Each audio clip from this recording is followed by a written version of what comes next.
The other day, we talked about factoring quadratics when our a value is 1. And when a was 1, things were pretty simple. Now, if a is not 1 and you can't factor out a GCF to make your a value 1, there are a couple steps involved in order to factor that. Before we do that, though, let's kind of recall one of the ways that you can multiply two binomials or a quadratic in intercept form. So this is intercept form. There's a method that we can use called the box method to multiply intercept form,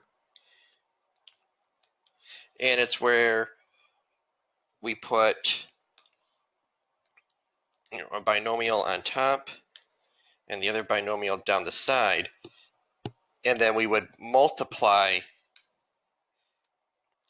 each row and column and get 2x times x is 2x squared, 2x times 4 is 8x, 3 times x is 3x, 3 times 4 is 12, and then you would combine like terms to get 11x, and this would be your standard form.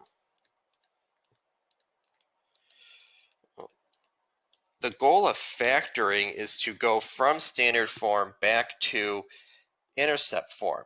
So we're going to use this setup, but go in reverse in order to go from standard form to intercept form.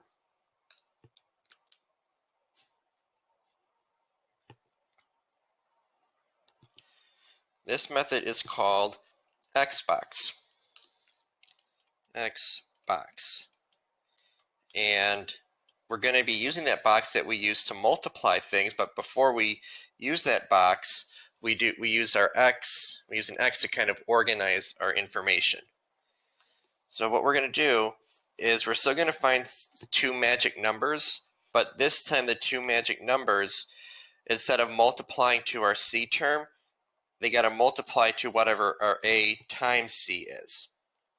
So in this quadratic here, 4x squared plus 16x plus 15, our a value is 4, our b value is 16, and our c value is 15.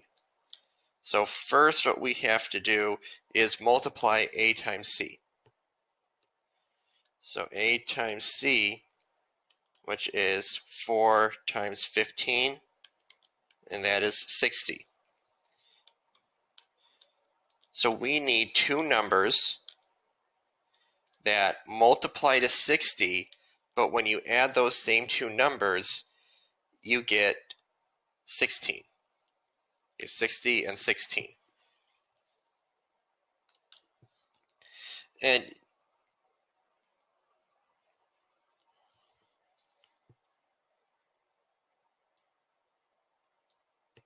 now when we use our box, the top one I write 60, and the bottom one I write 16.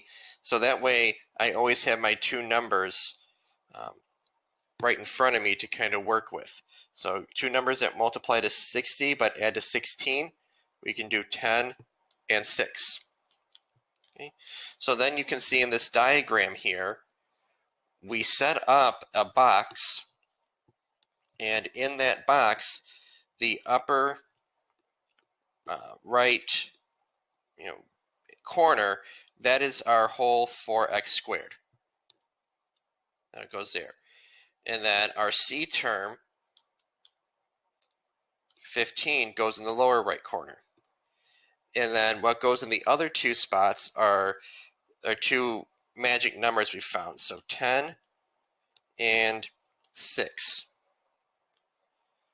So we want to find the GCF of this first column here, 4x squared and 6x. So the GCF of that column is 2x. And then we look at the second column, 10x and 15, and say, okay, the GCF of that column is 5. So then what I like to do is look at the area over here and say, okay, 2x times what gives you 4x squared? Well, that's 2x. And then 5 times what gives you 15? Well, that is 3. And you can always go back through this and say, okay, 3 times 5, does that give you 15? You can go back and multiply this out like we did up here to see if you get the same answer. So then that means our two factors, or two sets of parentheses, would be 2x plus 5 and 2x plus 3. So this is something that takes practice doing in order to get good at it. So that way you start to see patterns and you're able to find your magic numbers quickly. If you have a graphing calculator, one way to check for magic numbers is to follow these steps here, where you take the number, your a times c term, and divide it by x, and then you press second y equals to look at the table, and you can see what two numbers, what two whole numbers are factors of 84. So in this example for the table, you can see 6 and 14 are factors. 3 and 28 are factors. So that is an option you have if you use a graphing calculator. So let's look at a couple more of these, because like I said, the more we practice, the more we'll get better at them. So let's see, our A is 7, our B is 20, and our C is 12. So what we'll need to do is write what's 7 times 12, that is 84. So 84 would go up here. And then our B value will go down here in 20. So what two numbers multiply to 84 and add to 20? And we have it up here a little bit. 6, oops.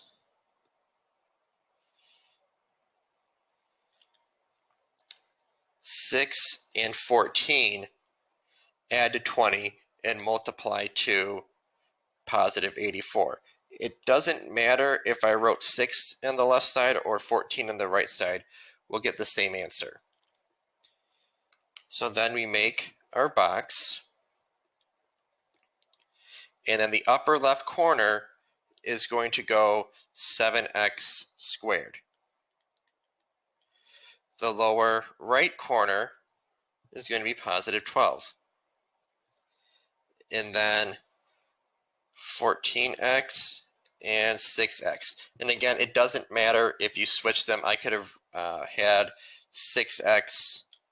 I could do 6x up here instead and 14x down here, and we would get the same answer. So then let's look at the first column. The GCF, or the greatest common factor of that first column, is 7x. Because you can divide both of those terms by 7x.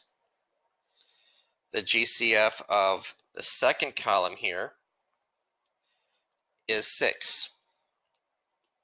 Oops. Okay.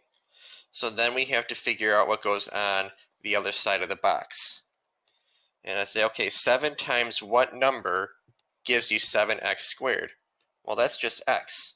X times 7 gives you 7x squared. And then the next one, you can say, okay, 6 times what number gives you 12? Well, 6 times 2 is 12. So then our factors are x plus 2 and 7x plus 6. That is our factored answer. And if I asked you to find the zeros, you would just set both of those equal to 0. Let's look at this one. So we have our A value is 2, our B value is -1, and our C value, our C value is -10. 2 times -10 is -20, and our B value is -1.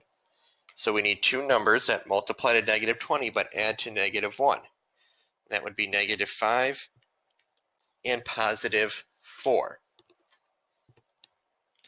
So then we make our box. And 2y squared goes in the upper left. The lower right is negative 10. And then we'll do negative 5x and 4x. So if we look at the first column here, we see, whoops, these are y's, not x's, I'm sorry. Let's be consistent. It wouldn't matter as long as I kept the letters the same, but we have 5y, 4y. And then we'll look at the first column here and say, what's the GCF of 2y squared and 4y? And that will be 2y. And then we say, what's the GCF of negative 5 and negative 10? Now, you may say, oh, it's positive 5, but because that is a negative 5 right there, because my top number here is a negative number, I have to make this a negative 5. And that's only true if this top number here is negative. It doesn't matter if this one down here is negative, it's that top one. So then I say, okay, 2y times what gives you 2y squared? That's just going to be y. And negative 5 times what gives you negative 10? That's going to be positive 2. Because positive 2 times negative 5 is negative 10. So then my factored expression would be y plus 2 and 2y minus 5. All right, let's look at the next page. Remember, like what I said yesterday, you always want to check for a GCF first before you do any factoring. So if I look at letter A, what do all of these have in common? 8, 28, and negative 120. You could factor out a positive 4 from all of that. So we have 4 times 2m squared plus 7m minus 30. Because now the numbers are a bit more manageable to deal with. So then we look at our a and c value. Well, now our a value is 2. Our c value is negative 30. So a times c, or 2 times negative 30, is negative 60. And our b value is 7. Yeah, you could have done it with the original, but then your b value would have been 28, and then your a times c value would have been 8 times negative 120, and that just makes things a lot more difficult to deal with. So we need to find two numbers now that multiply to negative 60, but add up to positive 7. So one of them's got to be negative, and one of the numbers has to be positive. So if I do positive 12 and negative 5, those two multiply to negative 60, but add up to positive 7. So now we can go and do our x box. Sorry, just our box. We already did the x part, so we can do our box. And 2m squared is the upper left, and negative 30 is in the lower right. We can't forget about this 4. We're going to bring that back in a minute. So we have 12m, and negative 5m. Okay, so first column here, all they have in common there is an m. So we have m.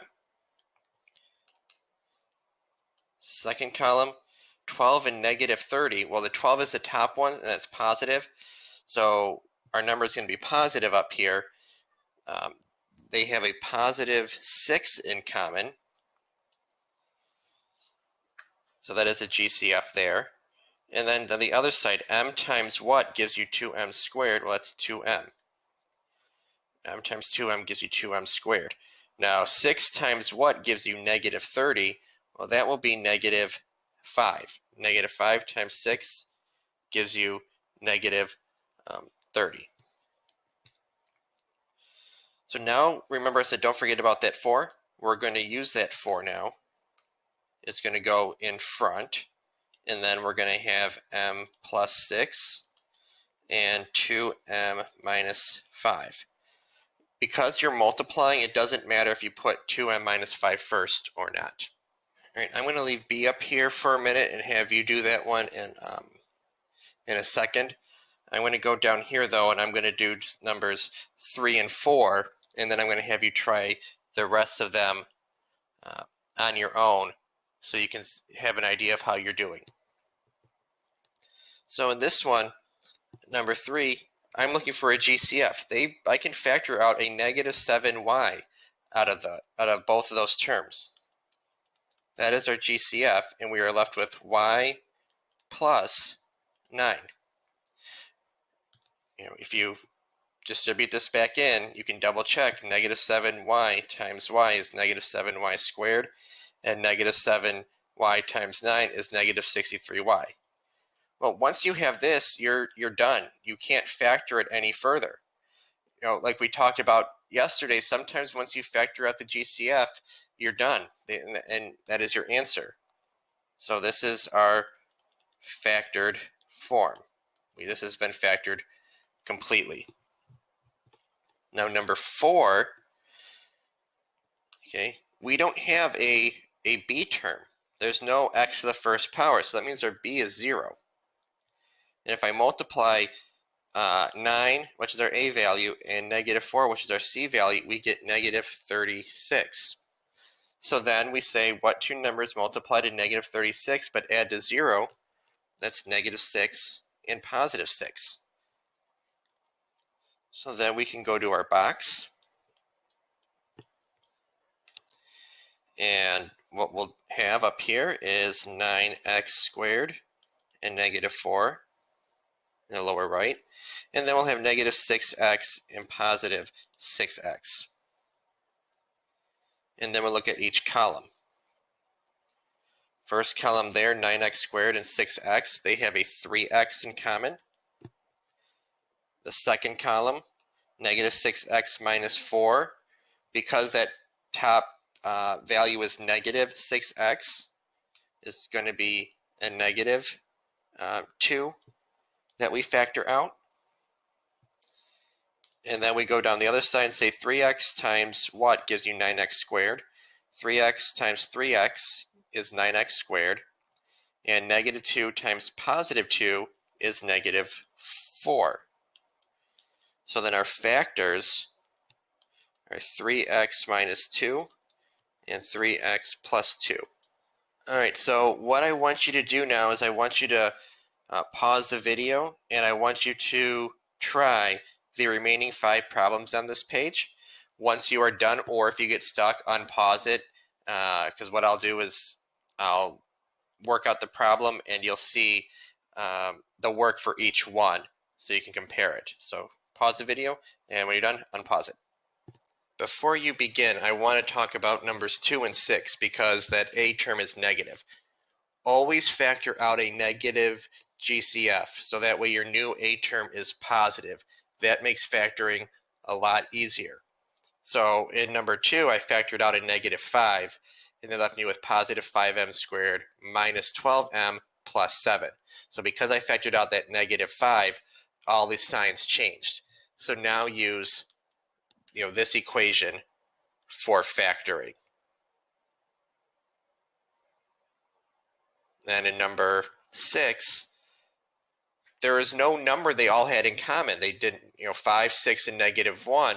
There's nothing there. So you factor out a negative 1, and that changes the sign of everything on the inside.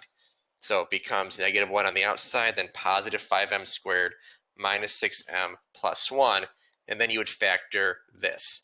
So that should now make things a bit easier for you to factor. All right, so here are the answers. I'm going to zoom in on each one of them so that way you can see it all. And then I'm going to go through these, pause it if you need to look at it, and then I'm going to go to the next one.